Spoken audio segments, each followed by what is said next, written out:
Hey, salut à tous, bienvenue dans cette nouvelle review. Aujourd'hui, on vous parle de Zombie Teams Evolution, un jeu créé par Annick Lobet et édité par Scorpion Masqué.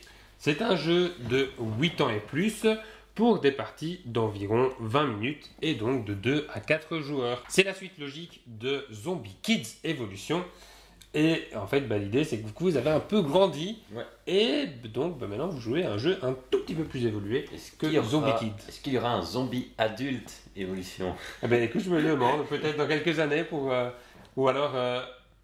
non, Zombie Teens, c'est quand même les ados. Parce que j'allais dire Zombie Teenager, mais en fait non. Oui, non, c'est la même chose, mais en raccourci en fait. Ouais, d'accord. Je suis toujours aussi nul en anglais. Le plateau présente la ville qui va être envahie par des hordes de zombies.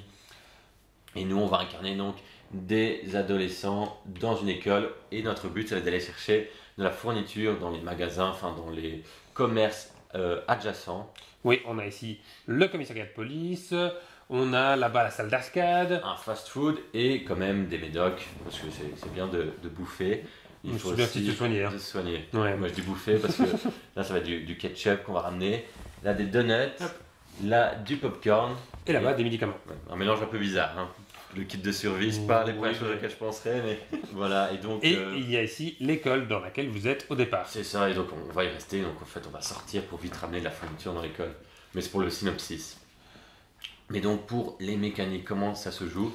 C'est très simple. En fait, le but c'est de ramener ces marchandises, comme on l'a dit. Mais par moment, il va y avoir des zombies qui vont arriver. C'est ça. Et donc en fait, les zombies, qu'est-ce qu'ils vont faire? Eh bien, ils vont vouloir envahir des bâtiments. Nous, on ne veut pas qu'ils envahissent les bâtiments. Donc nous, on a plusieurs possibilités. On peut se déplacer sur les zombies. Ça fait une action. Et la deuxième action, on peut décider de le tuer. Et donc on le tue et hop, il revient ici dans la file pour les zombies. On a droit à 2 actions par tour. Voilà. C'est un jeu qui est purement coopératif, hein, si vous ne l'avez pas encore compris. Ça. Parmi les autres actions, qu'est-ce qu'on peut retrouver? Donc si je me trouve là, il y a le passage de fourniture. Donc ça considère aussi comme une action. Et la dernière action, c'est... non, c'est tout. J'allais spoiler. Non, pardon. Pour le moment, c'est tout. Pour la version de base, puisque c'est un jeu évolutif, pour la première partie, c'est tout.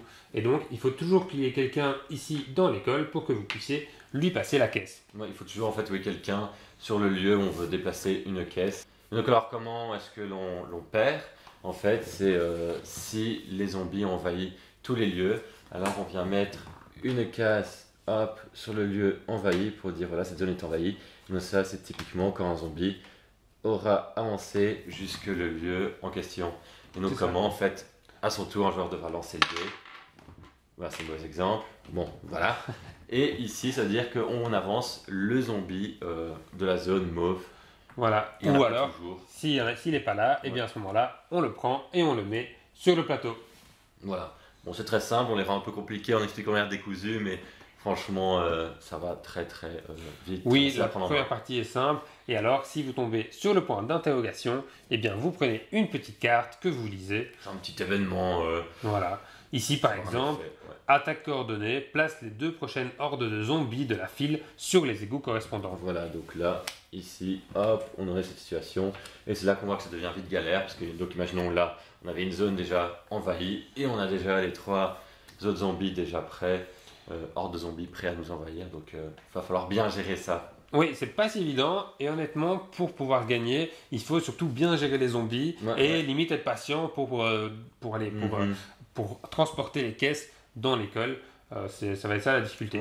Comme c'est coopératif, bien sûr, on a chacun son personnage, mais voilà, on va débattre, on va se donner des suggestions. Donc c'est aussi un côté optimisation des actions pour le groupe.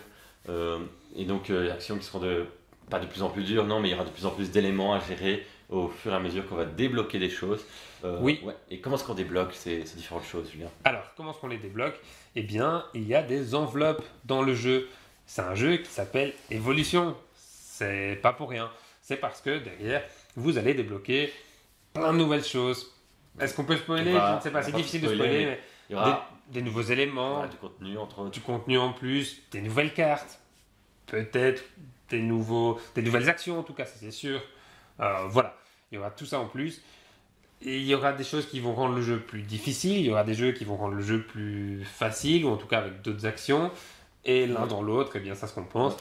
Mais plus on va avancer dans les enveloppes, plus le jeu va quand même être compliqué à gagner, ou en tout cas les parties vont être de plus en plus longues. Là, tu as répondu à quoi servaient les enveloppes, mais tu n'as pas répondu comment est-ce qu'on ouvre ces petites enveloppes. Eh bien, grâce à ce livret de règles. Donc, je vais vous le montrer. Dans ce livret très ludique. Ouais, et dans ce livret, ici, vous avez une piste, 2 pistes même, une avec une jauge de progression et une avec des badges d'accomplissement. À chaque fois que vous allez faire une partie, vous allez venir coller ici un petit cerveau. Et à chaque fois que vous allez remplir une mission, vous allez remettre une petite coupe. Ouais. Et alors, l'émission, c'est quoi? Eh bien, l'émission, elle se trouve ici. Vous allez avoir toute une série de missions à accomplir. Donc, c'est des choses à faire durant la partie. Si vous le faites et que vous remportez la partie, eh bien alors, vous pouvez coller ici une petite coupe. Si on a remporté toutes les coupes d'une certaine catégorie de missions, je veux dire, comme par ici on voit ces premiers pas, donc après des missions plus simples pour commencer à appréhender le jeu, eh bien là on a un badge d'accomplissement et qu'on vient donc coller ici. Et certaines d'entre elles, donc on voit ici la deuxième, permet d'ouvrir une enveloppe par exemple. Exactement. Ici sur la jauge de progression, c'est pareil. À chaque fois que vous arrivez sur une enveloppe, vous devez ouvrir une enveloppe. Vous voyez que nous on est pratiquement à la moitié, je dirais. Ouais, c'est ça. Donc il y a vraiment pas mal de contenu parce que la moitié c'est après une dizaine de parties, ouais, facilement. Ouais. Donc ouais, c'est ça. C'est une bonne durée de vie quand même ce jeu. C'est cool. Et alors quand vous ouvrez des enveloppes, pas tout vous montrer, mais hop, voilà, ouais, il y a une BD en fait qui se forme. Ouais. Et ça c'est très cool. C'est vraiment cool parce que c'est pas juste des petites missions où ça serait déjà sympa, mais ça apporte rien, ça apporte vraiment des choses en plus et ça se veut de plus en plus dans les jeux de société et ça c'est vraiment cool. Oui, c'est une petite tendance on dirait. Hein. Ouais, c'est ça. Je pense qu'il y a de plus en plus de jeux de société comme ça avec des enveloppes à ouvrir, des jeux évolutifs. C'est bien, on sent vraiment bien général dans les jeux de société, cette envie de se renouveler. On a du mal dans les mécaniques, il y a déjà tellement de choses qui existent, mais du coup on va chercher ailleurs une manière de se renouveler, ça c'est très cool. Pour le matos, donc c'est du matos sympa, on va débloquer de plus en plus de choses. On est dans un univers hyper cartoon qui va bien avec cette ambiance on contrôle des adolescents qui veulent dégommer du zombie. Ouais, clairement. On est dans du zombie. Du zombie gentil. Voilà, du zombie câlin, comme j'aime bien dire. C'est ça. Et zombies câlins, mais qui vont quand même nous envahir, hein, qui vont quand même nous embêter. La première fois que j'ai joué à ce jeu, je me suis dit, ouf, il est quand même un peu simple.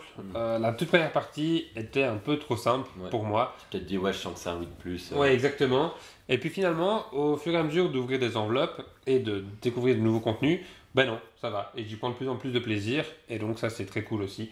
Ouais. Et ça veut dire quoi? Ça veut dire aussi qu'avec des enfants, vous pouvez jouer au début. Les premières parties vont être relativement simples. Et puis, le jeu va évoluer, comme son nom l'indique. Et donc, même pour les enfants, ça peut être cool parce que ils vont pas aller directement dans un niveau de difficulté trop élevé. Et ça va monter tout doucement en difficulté. Ouais, et ça, c'est chouette. Une courbe d'apprentissage très intéressante. C'est ça, exactement. Pour pas qu'on se suite avec un jeu limite qui deviendrait du 10+, j'ai envie de dire à la fin. Là au moins on l'apprend petit à petit, donc c'est très bien aussi pour l'apprentissage de l'enfant. C'est ça, et vous en tant que parent, vous aurez envie d'ouvrir ces enveloppes pour pouvoir justement que ça devienne plus compliqué. Au final du positif pour les deux donc. Oui, tout à fait. Alors on parlait aussi du temps, on disait 20 minutes par partie.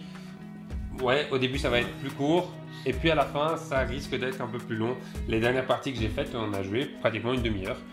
Parce que comme je l'ai dit, il faut neutraliser ces zombies et donc il faut plus aller les combattre plutôt que d'aller ramener les caisses à l'école. Et donc les parties vont comme ça aussi s'allonger au niveau du temps au fur et à mesure que vous ouvrez des enveloppes. Donc un petit plus aussi pour l'éditeur d'avoir pensé à mettre un personnage en chaise roulante, où là ça montre que même en étant en chaise roulante on peut être un super héros. Donc je trouve ça super cool, surtout pour un jeu destiné aux enfants. C'est sûr. Bref, beaucoup de positifs donc pour Zombie Teens Evolution et j'ai très peu de négatifs. Ouais, très peu de négatifs, franchement il remplit bien ce qu'il a à remplir pour ce jeu évolutif. Donc, ouais, un bon jeu familial. Voilà, ce sera tout pour nous pour cette vidéo. Si vous voulez vous procurer Zombie Teens Evolution, et bien alors le lien est dans la description de la vidéo. Likez la vidéo si elle vous a plu. Abonnez-vous à notre chaîne et lâchez un petit commentaire aussi, ça fait toujours plaisir. Nous, on vous dit à la prochaine pour une nouvelle vidéo. Salut à tous.